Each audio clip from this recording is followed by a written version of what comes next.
రెండు కన్నుల మనిషి బ్రతుకును గుండె కన్నుతో చూడరా, ఎదుట పడని వేదనలను నుదుటి కన్నుతో చూడరా.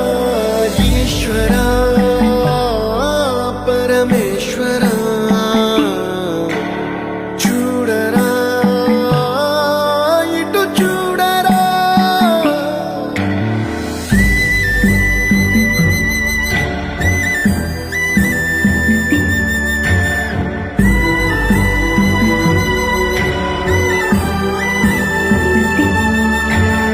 దారి ఏదో తీరమేదో గమనమేదో గమ్యమేదో, లేత ప్రేమల లోతు ఎంతో లేని కన్నుతో చూడరా. చీకటేదో వెలుతురేదో, మంచు ఏదో మంట ఏదో, లోకమెరుగని ప్రేమ కథని లోని కన్నుతో చూడరా.